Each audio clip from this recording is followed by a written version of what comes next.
Molweni kwakhona, molweni. Namhlanje ke sawuthetha ngomduze. Umthi umduze. Yintoni umduze? Yintoni umsebenzi womduze? Umduze ngumthi okwaziyo ukuziphekela, uyanceda nje ekwelapheni umzimba ombi. Uyawupheka nje uziphuzele. Uphinde futhi uncede kubantu abahlutshwa ngamathumba. Ayivani ke ufuna ukuzibona indawo ezinobuvu, iyazinceda kakhulu. Nezilonda nje ezingaphakathi iyazisusa. Uba mhle kakhulu ke xa udibanisa nontsukumbini. Udibanisa untsukumbini nomduze, upheke, ubile, uphuze i-half glass ekuseni, half glass emalanga. Ngoba ke uyaklina nesibeleko komama, then wenza ukuthi bachame kahle, ama-discharge aphume.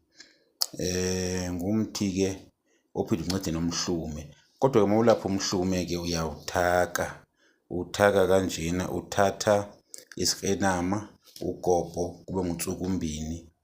Apha kuyapheka nakhona, wenza imbiza, ufake nje noba kufakele ku-2 litha wakho, uphuze. Iyawubetha kumhlume onjalo ohlupha kakhulu.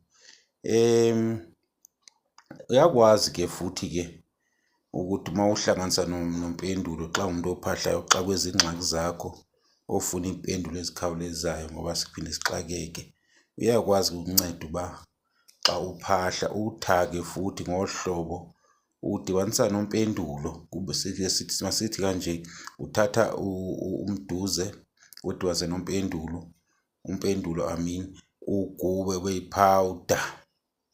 Xa uphahla uvuvuzela nje apha phezulu ngempepho ngokuyivuthayo, uzoqhuma udibane nempepho, ubize zonke into ofuna ukuzibiza xa kwezingxaki eziphuthumayo. Uyanceda kakhulu ke ezimeni ezinjengezo zinjalo, ngoba phela ingxaki ziphinde zibe khona. Ufake nje phezu kwempepho, uvuvuzele, uphahle. Iimpilo zakho ke zizokhawuleza ke ziphenduleke. Ayike asibonge ke, ningalibali ukusubscribe, nilike, nishere ividiyo, wenze niphoste more.